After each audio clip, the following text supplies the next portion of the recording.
Look at yourself for a second. Honestly, no claws, no fangs worth the name, no fur, no armor, no venom.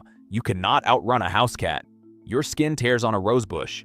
By any honest measure, you are one of the softest animals that has ever walked this planet. So here's the strange part. Put you on the African savanna, in front of a lion, a real one, 400 pounds of muscle and appetite. It looks at you, it thinks, and then more often than not, it just leaves, turns and pads away into the grass. Something here does not add up, because on paper, you are lunch. Let's be clear about how the maths should work. A lion can hit around 50 miles an hour in a short burst. It has teeth built to crush the back of a skull and claws that open flesh like paper. You have fingernails you bite when you're nervous. You are slow, upright, and loud. No shell to hide in, no hole to bolt down. A leopard could open you like an envelope. If you handed a hungry predator a menu of everything on the plains, the soft pink ape sits near the top. Easy calories, no defense. So why does the wild treat you like something radioactive? Here's the twist that took me a while to swallow. Somewhere across 2 million years, this weak, wobbly, hairless ape became the single most terrifying thing on the entire savanna. Not a rival to the lion. Something the lion is afraid of. Permanently. And the truly unsettling part is how we did it. Not with strength. We never grew the claws. We never grew the fangs. We didn't get faster or stronger or tougher skinned. Evolution looked at our fragile little body and made us frightening in a completely different way. To understand how, you have to stop thinking about the fight and start thinking about the chase, because our secret was never speed. Let us be honest about that. In a sprint, we are humiliating. A rabbit embarrasses us. A squirrel embarrasses us. An antelope treats your top speed as a gentle warm-up. Over a short dash, we are a joke. But watch what happens when you keep the clock running. Minutes, then an hour, then 3. The gazelle that blurred past you is standing in the shade, sides heaving, and you, the slow one, the soft one, are still coming, still walking, still there. We cannot outsprint a single creature on the plains, but we can outlast every last one of them. And the reason is heat.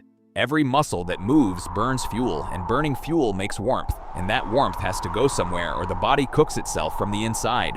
Now here's our strange gift. Compared to nearly every other mammal, you are practically naked. No thick coat trapping the furnace, and your bare skin is studded with millions of sweat glands, little pores that weep water across the whole body. As you move, that water lifts off as vapor and carries the heat away with it. You are, in effect, a walking radiator. You can run and cool at the very same moment. Almost nothing else alive can say that. Now flip it around and stand in the antelope's hooves. It is built for the explosive escape, all spring and terror, and for 100 meters, it is magnificent. But it wears a coat it cannot take off. Its only real vent is its tongue, and here is the trap. It cannot pant and gallop at the same time, so it must stop. It must stand there, throat working like a bellows, dumping heat the slow way while its body temperature climbs. Fur that keeps it warm at dawn becomes a slow oven at noon. The very design that makes it a rocket over short distance turns it into a kettle over long distance. Then there's the way you're built. Standing upright looks clumsy, but efficient walking on 2 legs is genuinely cheap on fuel. We can lope for hours on almost nothing. And because our hands are free, we can carry water, so we don't have to stop at the river the way a thirsty animal must. Then layer on the thing behind the eyes. We can read a bent blade of grass. We can follow a scuff in the dirt an hour cold. We don't need to see the prey to know exactly where it went. Cool body, full canteen, and a mind that never loses the trail. Now put it all together. This is the persistence hunt, and it is the strangest hunt in nature because it looks like nothing at all. You pick one animal out of the herd, just one, and you start to walk. It sees you, spooks, and explodes away in a cloud of dust, gone, easy. You don't chase, you jog, steady, patient. You arrive at the spot where it stopped, and it bolts again. You follow again. It rests in the shade to shed its heat, and just as the panic fades and the breathing slows, over the rise, on foot, there you are, again. It never gets the long rest it desperately needs. And the sun is climbing. Now feel it from inside that animal. Every sprint dumps more heat into a body that cannot vent fast enough. The rests keep getting cut short by the shape on the horizon that will not stop coming.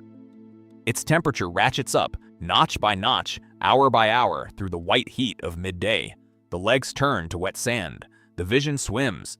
And finally, the great engine simply overheats and quits. and the animal staggers and goes down, not from a wound, but from the sun itself. Then the soft ape walks up, calm, barely winded, and finishes it. No claws required. The relentless ghost that never stopped coming. Now, I have to be honest with you here, because the science is. Some hunter-gatherers, such as certain groups of Kalahari San, are actually documented running prey to exhaustion exactly like this, and many researchers think our ancestors did too. But how common it really was is still genuinely debated. It was, at most, one tool in the kit. Our ancestors also ambushed and trapped and scavenged, and above all gathered plants, which supplied most of the calories most of the time. So this isn't the one way we ate. It's something stranger. It's proof of what this soft body could do when it decided not to stop. And that patient, footsore ape was only getting started, because now hand it fire, which most animals quickly learn to flee. Hand it a sharp stick that kills from beyond the reach of hoof or horn. Hand it traps and pits and the trick of driving a whole herd off a cliff. And above all, hand it each other, because we rarely hunt as one. We hunt as 10, as 20, talking, planning, closing from every side at once. Stack all of that on top of a body that can run the sun down, and the softest animal on the savannah quietly becomes the apex predator that nothing else on Earth can match. But here's the piece the animals could not have known at first. A young lion, a bold leopard, has no instinct whispering that the pink ape is death. It has to be taught, and we are a merciless teacher. Picture the predators that stood their ground and fought us. They met the fire, the spears, the encircling numbers, and mostly they died. The ones that felt a flicker of unease and slipped away into the dark, they lived. And crucially, animals that survive an encounter with people learn, fast and hard, to treat humans as the deadliest thing around. That learned dread spreads through a population, until caution around us is simply how the wild behaves. Which brings me to an experiment that gives me chills. Behavioral ecologists went out to waterholes in the Greater Kruger in South Africa and hid speakers in the bush.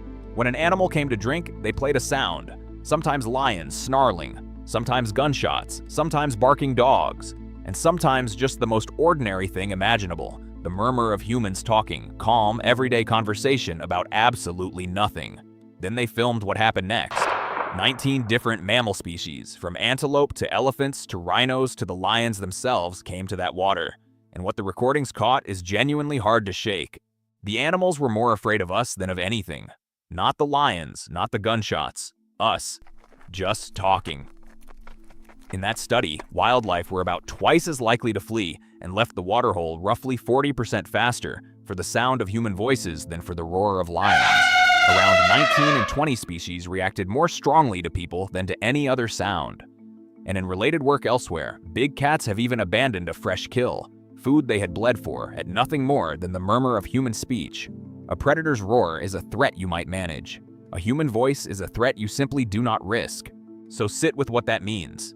Out there, the scariest apex predator alive isn't the lion or the crocodile or the pack of hunting dogs. It's a person, ambling along, having a quiet conversation about nothing. That soft, slow, fangless creature we started with. So the next time you read about a lion that could have taken someone and chose to melt into the grass instead, don't mistake it for mercy. It isn't sparing you. It is remembering the shape that would not stop, that followed through the heat until the world went dark. The wild isn't backing away from a weak little ape. It's backing away from a ghost. And the ghost, quite unaware, is you.